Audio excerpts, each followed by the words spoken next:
जय हिंद दोस्तों, हमारे YouTube चैनल में आप सबका बहुत बहुत स्वागत है। दोस्तों आज हम बात करने वाले हैं ग्लोब के बारे में। उससे पहले मैं एक बात आपको बता दूं कि मैं बात करने वाला था अपने देश के बारे में, लेकिन मुझे लगा कि ग्लोब या मानचित्र की जानकारी होना बहुत ज़रूरी है, क्योंकि किसी देश की, अपने देश या किसी भी देश की स्थिति को जानने के लिए हमको जो है मानचित्र की या ग्लोब की जानकारी होना बहुत ज़रूरी है। इसलिए मैंने उसको पहले ना देखते हुए इसको देखने का जो है निर्णय लिया। तो हम बात करते हैं ग्लोब के बारे में। तो सबसे पहले हम बात करते हैं हमारी पृथ्वी कैसी है, किस आकार की है। तो हमारी पृथ्वी जो है ये सबको पता है कि गोल है, चूँकि पूरी तरह से गोल नहीं है। ये हमारी पृथ्वी कुछ ऊपर चपटी हुई है और बीच में कुछ उभरी हुई है, या यूं कहें कि हमारी पृथ्वी क्या है, भूआब है या गोलाब है। मतलब हमारी पृथ्वी जो है नाच रही है। तो जो नाच रही है, तो ये जो बीच का भाग है उभरा हुआ, ये जो है उभरा हुआ है, और जो ऊपर का इधर ये और ये भाग है, क्योंकि इसमें तो गोल ही दिखा है, लेकिन ऐसा नहीं, ये और ये जो भाग है ये नीचे ऐसे चपटा है और ये भाग उभरा हुआ है। और इस पृथ्वी की सतह जैसे दिखाया गया ऐसे नहीं होती है, बल्कि आपको भी पता है कि बहुत जगह पहाड़ होते हैं और बहुत जगह खंदक होते हैं, तो ऊंचा नीचा होता है। मान लिया यहाँ पे पहाड़ है तो ऐसे ऐसे होता है, ऐसे ऐसे होगा, लेकिन सामान्यतः इस तरह से दिखाते हैं। तो फिर हम बात करते हैं ग्लोब क्या है। ग्लोब जो है हमारी पृथ्वी का एक काल्पनिक चित्र है। क्या है? ग्लोब जो है हमारी पृथ्वी का एक काल्पनिक चित्र है, जिसके माध्यम से, क्योंकि बताया गया कि हमारी पृथ्वी क्या है, गोल है या गोलाब है या भूआब है, तो ग्लोब भी जो है उसी आकृति का बनाया गया और उस आकृति पे उसी स्वरूप में बनाया गया, और उस पे जो है आपने जो पूरी पृथ्वी की आकृति को उकेरा गया है। तो ग्लोब क्या है? ग्लोब जो है हमारी पृथ्वी की काल्पनिक स्थिति कैसी है उसको दर्शाने के लिए एक जो है मानचित्र है। चलिए तो हम बात करते हैं ग्लोब। ग्लोब पे जो है दो प्रकार की रेखाएं होती हैं, आपको भी पता होगा। एक ऐसे ये इस तरह खींची होती हैं, ये रेखाएं होती हैं, इनको कहते हैं अक्षांश रेखा। क्या कहते हैं? अक्षांश रेखा। अक्षांश रेखा भी कहते हैं इनको, या इसे क्षैतिज रेखाएं भी कहते हैं, और इंग्लिश में इसे लैटिट्यूड भी कहते हैं। तो अक्षांश रेखा और क्षैतिज रेखा या लैटिट्यूड कहते हैं, जो कि ग्लोब पे इस तरह खींची होती हैं। आपने देखा होगा ग्लोब पे जो है लाइनें खींची होती हैं, एक इस तरह खींची होती हैं और दूसरी इस तरह खींची होती हैं। तो जो इस तरह खींची होती हैं इसको अक्षांश रेखा कहते हैं। जो इस पे जो है लेटी लेटी होती हैं, ये देखिए, ये या समानांतर होती हैं। समानांतर मतलब समान अंतर पे, तो इसको कहते हैं क्या? अक्षांश रेखा या क्षैतिज रेखा या लैटिट्यूड कहते हैं। तो आइए हम बात करते हैं अक्षांश रेखाओं पे। ये जो है एक ये देखो, इसके बीचों बीच से एक रेखा है जो कि आधा उधर है, आधा उधर भाग है और आधा इधर। मतलब ये एक ऐसी रेखा खींची गई है जो ग्लोब को दो भागों में बांटती है, जिसको जो है 0 डिग्री अक्षांश रेखा कहते हैं, क्योंकि अक्षांश है इसलिए इसको क्या कहते हैं? 0 डिग्री अक्षांश रेखा कहते हैं। और जो है या इसे कहते हैं भूमध्य रेखा, मतलब भूमि को, इस पूरी पृथ्वी को के बीच से निकले, भूमि के मध्य से निकली है, तो इसे 0 डिग्री भी कहते हैं। और दूसरी क्या कहते हैं? दूसरा भी इसे कहते हैं भूमध्य रेखा भी कहते हैं। भूमध्य रेखा भी कहते हैं, इंग्लिश में इसे इक्वेटर भी बोलते हैं। ये तो इसको क्या बोलते हैं? 0 डिग्री अक्षांश रेखा बोलते हैं, भूमध्य रेखा बोलते हैं, या इक्वेटर भी बोलते हैं। तो आपने देखा कि ये 0 डिग्री है, इसका नाम है 0 डिग्री अक्षांश या भूमध्य रेखा या इक्वेटर रेखा। और यहाँ से लेकर के यहाँ से लेकर के जो है 90 डिग्री तक ऊपर होता है और 90 डिग्री तक नीचे होता है। मतलब यहाँ से लेकर के ये जो है इस लाइन से लेकर के भूमध्य रेखा के ऊपर जो है ये दोनों क्या हैं, ये पोल हैं। ये है नॉर्थ पोल और ये क्या है, साउथ पोल। तो यहाँ से लेकर के एक रेखा आपने देखा होगा यहाँ पे खींची होती है, ये 23.5 डिग्री होती है।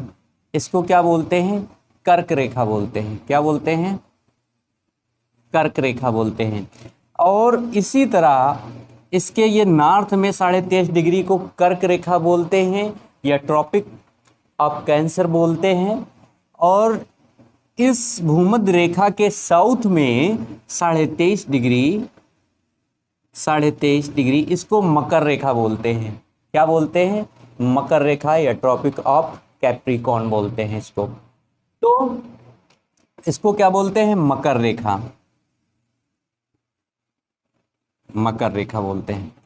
और फिर इसके बाद ये है 66.5 डिग्री पे ये एक रेखा है और इधर भी 66.5 डिग्री पे एक रेखा। इसको बोलते हैं आर्कटिक, इस रेखा को बोलते हैं आर्कटिक और इसको बोलते हैं आर्कटिक वृत्त भी बोलते हैं, इसको अंटार्कटिक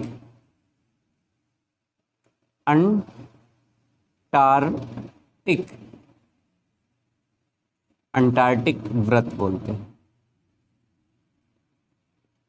तो ये तो हुई जिनको एकदम हाईलाइट करके इनका नाम दिया गया है। 23.5 डिग्री नॉर्थ में कर्क और 23.5 डिग्री साउथ में मकर, 66.5 डिग्री नॉर्थ में आर्कटिक वृत्त, 66.5 डिग्री साउथ में अंटार्कटिक वृत्त। तो ये तो एक नाम है, लेकिन यहाँ से लेकर के यहाँ तक जो है ये पूरा ये 90 डिग्री पे होता है और ये 90 डिग्री पोल जो है 90 डिग्री पे होता है। यहाँ से लेकर के ऊपर जो है 90 रेखाएं हैं और नीचे से इसके साउथ में जो है 90 रेखाएं हैं।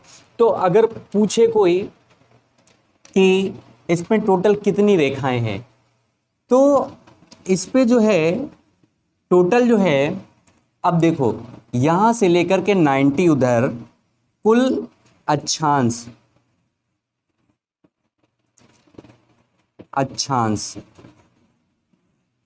90 नॉर्थ में प्लस 90 साउथ में, और इसको जोड़ा नहीं गया प्लस 0 डिग्री। तो टोटल कितनी हो गई, 181 रेखाएं। कितनी, 181 रेखाएं होती हैं। टोटल कितनी, एक ग्लोब पे टोटल कितनी रेखाएं हो गई, 181। वैसे तो 90 18 हुई और ये 0 डिग्री को मिला लो तो 181 हो गई। लेकिन एक बात और इसमें आती है, इसमें दोनों पोल को, नॉर्थ पोल और साउथ पोल को, इनको रेखा में नहीं गिना जाता है, क्योंकि ये एक नॉर्थ पोल है, एक बिंदु है, कोई रेखा नहीं, और ये भी एक बिंदु है, रेखा नहीं है। तो इसमें जो है, क्योंकि रेखा जो है दो बिंदुओं को जो मिलाती है उसको रेखा कहते हैं, बिंदु होता है। तो इसमें अगर हम ये दो बिंदु को निकाल दें तो हम देखते हैं टोटल कितनी रेखाएं हैं। टोटल अक्षांश जो हमारे पास हैं 179 अक्षांश हैं। कितने अक्षांश हैं, 179 अक्षांश हैं। उम्मीद है आप लोगों को समझ में आया होगा। तो हमारे पास टोटल कितने अक्षांश हैं, 179 अक्षांश हैं, और 179 अक्षांश हैं, जिसमें से नॉर्थ जीरो से लेकर के नॉर्थ पोल की तरफ 90 हैं, और जीरो से लेकर के साउथ पोल की तरफ 90 हैं। चूँकि पोल पॉइंट है, उसको नहीं जोड़ा जाता है। अब ये जो है एक और पूछेंगे, एक क्वेश्चन और पूछ सकते हैं कि बताओ सबसे बड़ी अक्षांश रेखा कौन सी होती है? चूंकि ये गोला है तो आपने, और ये बीच से खींची गई है, तो आपको आसानी से पता होगा कि सबसे बड़ी जो इसमें रेखा है वो कौन सी रेखा है? ये 0 डिग्री। ये सबसे बड़ी रेखा है। ये कौन सी है? ये सबसे बड़ी रेखा है। ये सबसे बड़ी रेखा है या सबसे दूरी वाली रेखा है। तो ये अगर कोई पूछे सबसे बड़ा अक्षांश रेखा कौन सी है, तो 0 डिग्री, क्योंकि ये देखो नीचे ये छोटी है, ये छोटी, ये छोटी, यहाँ तक छोटी होगी, तो ये बीचों बीच में है, इसलिए ये सबसे बड़ी रेखा होगी। ठीक है। और एक चीज और ये पूछ सकता है कि बताओ 0 डिग्री से लेकर 0 डिग्री से नॉर्थ पोल की तरफ जाने पे अक्षांश रेखा की लंबाई घटती है तो बढ़ती है। तो देखो आप, ये 0 डिग्री है और नॉर्थ पोल की तरफ जाओगे तो इसकी लंबाई क्या हो गई? घट गई। मतलब सबसे बड़ी रेखा यही होती है। आप चाहे नॉर्थ में जाइए तो वो भी छोटी लाइन हो जाएंगी, अब चाहे साउथ में जाइए तो वो भी छोटी हो, मतलब 0 डिग्री से इक्वेटर से चाहे आप नॉर्थ जाइए वो सब छोटी होती जाएंगी, चाहे आप साउथ जाइए वो सब छोटी हो जाएंगी रेखा। अब जो है जैसे बताया कि यहाँ से लेकर के 90 रेखाएं हैं, तो 90 रेखाएं हैं, जबकि कुछ रेखा हाईलाइट हैं 23.5 डिग्री और 66.5 डिग्री। कर्क रेखा, मकर रेखा या आर्कटिक व्रत, अंटार्कटिक व्रत, इनका तो नाम है, लेकिन एक एक डिग्री पे रेखाएं हैं, उनका नाम नहीं है। अब ये पूछते हैं कि बताओ कि 2 अक्षांश रेखाओं के मध्य कितनी दूरी है? तो मान लेते हैं एक ये है, ये 0 डिग्री, और यहाँ पे एक मान लेते हैं कि 1 डिग्री, ऐसे मान लेते हैं 1 डिग्री पे। तो इसके बीच की ये जो दूरी होगी, ये इसके बीच की दूरी होगी वो कितनी है? 111 किलोमीटर। मतलब 2 अक्षांशों की मध्य की दूरी कितनी है? 111 किलोमीटर। तो ये हो गया 2 अक्षांशों की मध्य की दूरी 111 किलोमीटर। अब आप, बहुत से लोग इसको याद नहीं कर पाते, ये अक्षांश रेखा है या अक्षांश रेखा है या जो है देशांतर है, या इसको क्षैतिज रेखा और ऊर्ध्वाधर रेखा में जो है उनको कन्फ्यूजन होगी। क्षैतिज आप ऐसे याद कर लीजिए, क्षैतिज जैसे छत मतलब लेटी हुई, तो ये इसको क्या कहते हैं? इसको क्षैतिज रेखा या अक्षांश रेखा या लेटीट्यूड, मतलब लेटीट्यूड लेटी हुई रेखा, ये देखो लेटी है रेखा, इसलिए इसको लेटीट्यूड या क्षैतिज या अक्षांश रेखा कहते हैं। उम्मीद है आप लोगों को अक्षांश रेखाओं के बारे में समझ में आया होगा। तो ये हो गया अक्षांश रेखा। और ये अब बात करते हैं, आपने देखा होगा देशांतर रेखा, जो कि नॉर्थ पोल और साउथ पोल पे खड़ी ऐसे खींची गई, आपने देखा ये। तो ये कौन सी रेखा है? इनको देशांतर रेखा कहते हैं या लॉन्गिट्यूड कहते हैं या ऊर्ध्वाधर मतलब ऊर्ध्वाधर का मतलब होता है खड़ी हुई, खड़ी रेखा है। तो ये रेखा जो है देशांतर रेखा है। और जैसे उसमें आपने देखा था कि जो है ये रेखा देखा था कि वहाँ पे 0 डिग्री, वैसे ही यहाँ पे एक ये जो है, ये जो मेन है रेखा, इसको कहते हैं 0 डिग्री या इसे GMT आपने देखा होगा अपने मोबाइल में, GMT, इसे ग्रीनविच मीन टाइम भी बोलते हैं या मेरिडियन टाइम भी बोलते हैं, ग्रीनविच मेरिडियन टाइम बोलते हैं। सो हम जो है बात करते हैं देशांतर रेखा। अब देशांतर रेखा में क्या है, आपने देखा दोनों पोलों पे ये क्या है, एक जगह मिली हुई है, और पोल से जैसे जैसे इक्वेटर की तरफ बढ़ती हैं तैसे तैसे इनकी दूरी देखो बढ़ती है। यहाँ पे दूरी सबसे कम है, यहाँ पे दूरी कम है, लेकिन यहाँ पे दूरी ज़्यादा है, और यहाँ पे दूरी और ज़्यादा है, और यहाँ पे दूरी सबसे ज़्यादा है। तो पूछते हैं बताओ देशांतर रेखाओं में सबसे ज़्यादा दूरी कहाँ पे होती है? नॉर्थ पोल पे होती है, साउथ पोल पे होती है, तो या इक्वेटर पे होती है? तो आपने देखा कि इन दोनों रेखाओं, 2 देशांतर रेखाओं के बीच की दूरी कहाँ पे सबसे ज़्यादा होती है? पोल यहाँ पे सबसे ज़्यादा होती है, इक्वेटर पे सबसे ज़्यादा होती है।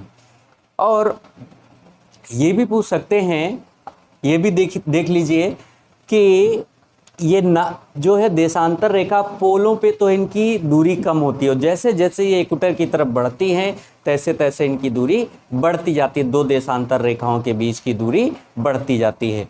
जैसे आपने यहाँ पे हमने बताया था इन दो देशांतर रेखाओं के बीच की दूरी 111 किलोमीटर। वैसे यहाँ पे आपने देखा यहाँ पे तो फिक्स नहीं है, लेकिन यहाँ पे ये जो इक्वेटर है यहाँ पे फिक्स है, इसका लमसम 111.32 किलोमीटर जो है किलोमीटर। इक्वेटर रेखा पे दो देशांतर रेखाओं के बीच की दूरी जो है 111.32 किलोमीटर होती है। अब ये कितनी रेखाएं होती हैं, जैसे कि अक्षांश रेखा तो कितनी थी, 90 ऊपर थी, 90 नीचे थी, टोटल जो है मान लेते हैं 181 या 2 हटाकर 179। अब इसमें कितनी है, इसमें क्या है, जितना सामने दिख रहा है आपको 90 इधर है और 90 इस रेखा से, इस जीरो वाली लाइन से रेखा से 90 इधर हैं, 90 इधर हैं, तो ये कितनी हो गई, 180 हो गई। ये तो सामने का है, ये गोला है तो ये सामने का भाग दिख रहा, पीछे का तो दिख नहीं रहा, और पीछे भी जितनी आगे हैं उतनी पीछे भी हैं। तो इसमें टोटल कितने टोटल देशांतर हैं, यहाँ पे लिख देते हैं। इसमें कुल देशांतर टोटल 180 फ्रंट पे हैं और 180 इसके बैक पे हैं, पीछे जितना दिख रहा है उतना पीछे। टोटल कितनी हो गई, 360 जो है देशांतर।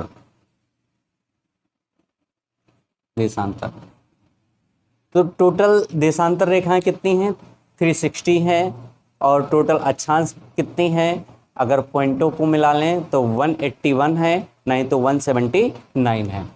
तो अब जो हम बात करते हैं कि ये रेखा जो है क्यों खींची गई, क्या ये हकीकत की रेखाएं हैं, तो ये जो है काल्पनिक रेखाएं हैं। ऐसी पृथ्वी पे कोई रेखा है नहीं, लेकिन किसी भी जगह की स्थिति कि कहाँ पे है उसको पता करने के लिए ये रेखाएं खींची गई। ये सब काल्पनिक रेखाएं हैं, वो देशांतर हो चाहे अक्षांश रेखा हो, ये सब काल्पनिक रेखाएं हैं।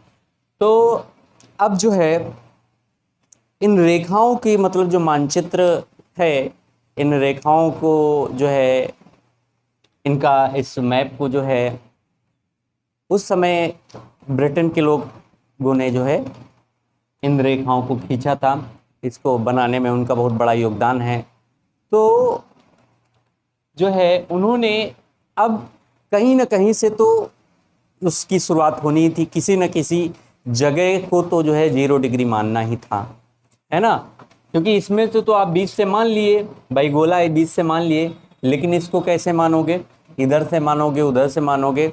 तो क्या हुआ, लंदन में एक जगह है, ब्रिटेन के लंदन में एक जगह है ग्रीनविच, उसको आधार माना गया और उसको जो है 0 डिग्री देशांतर कहा गया। क्या कहा गया, उसको जो है 0 डिग्री देशांतर कहा गया।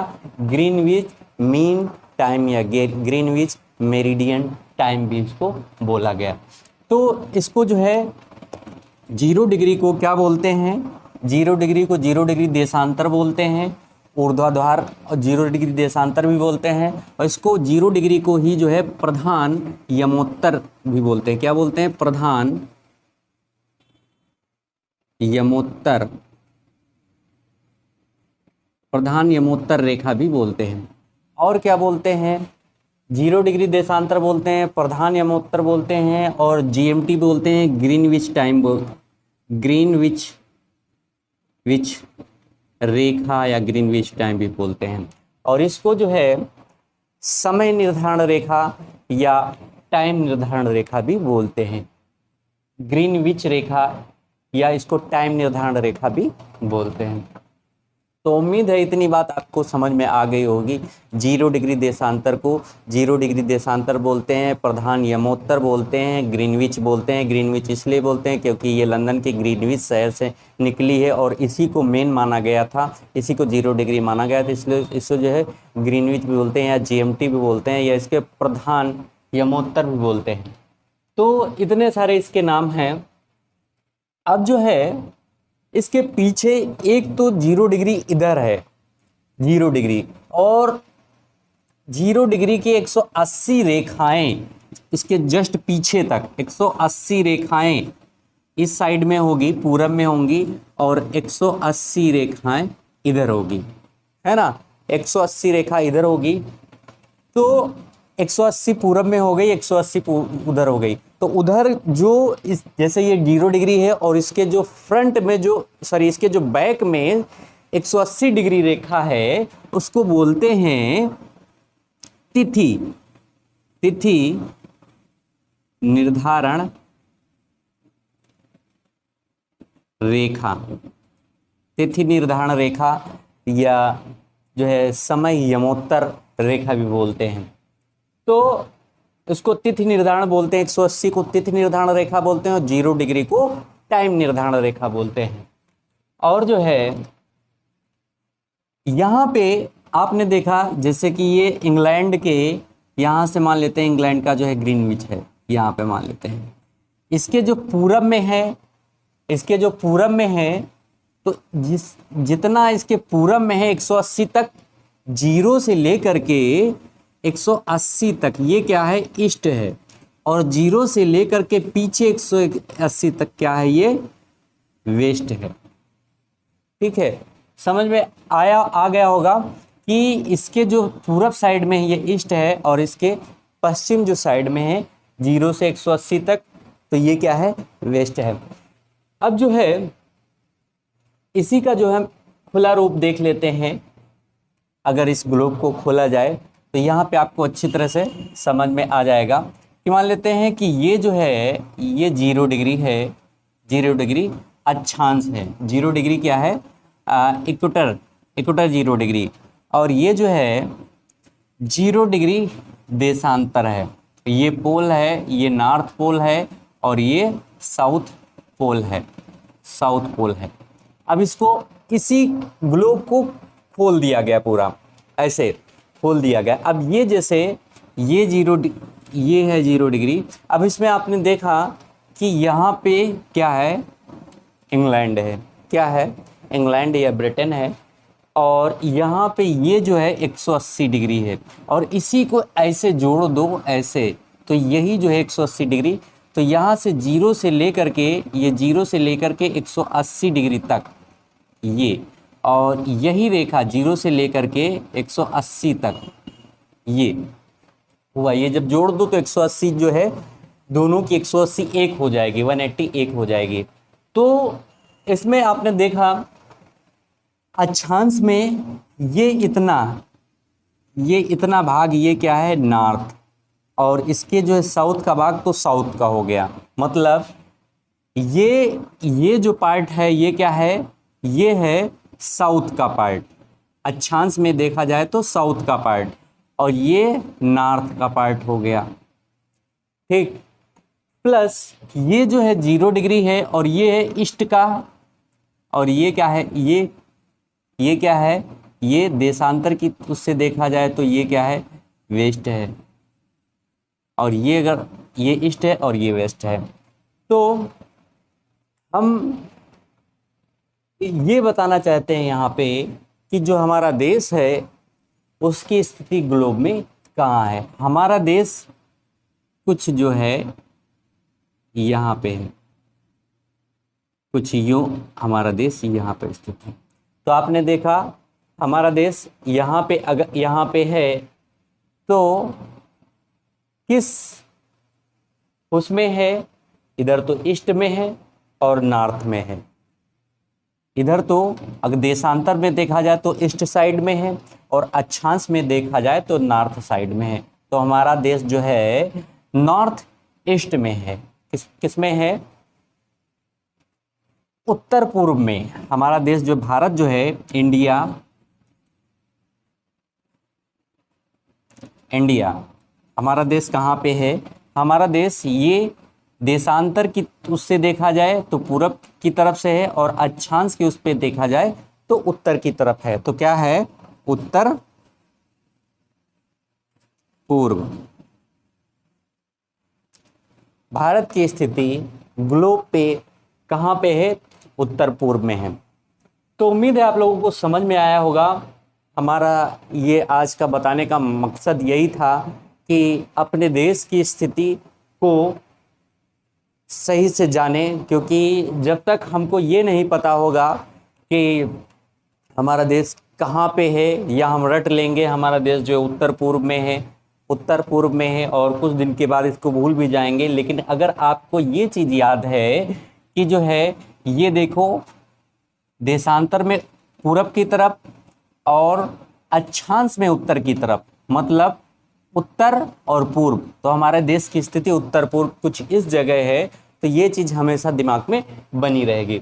और दूसरी बात, यहाँ से भी अक्षांशों से भी क्वेश्चन आते हैं, और जैसा कि हमने बताया कि सबसे बड़ा व्रत कौन सा है, तो 0 डिग्री का है, और 23.5 डिग्री ये जो है कर्क रेखा है, फिर 66.5 डिग्री नॉर्थ में आर्कटिक व्रत है, 23.5 डिग्री साउथ में जो है मकर है, या ट्रॉपिक ऑफ कैप्रिकॉन है, या 66.5 डिग्री साउथ में जो है अंटार्कटिक व्रत है, और इसी तरह जो है देशांतर रेखा।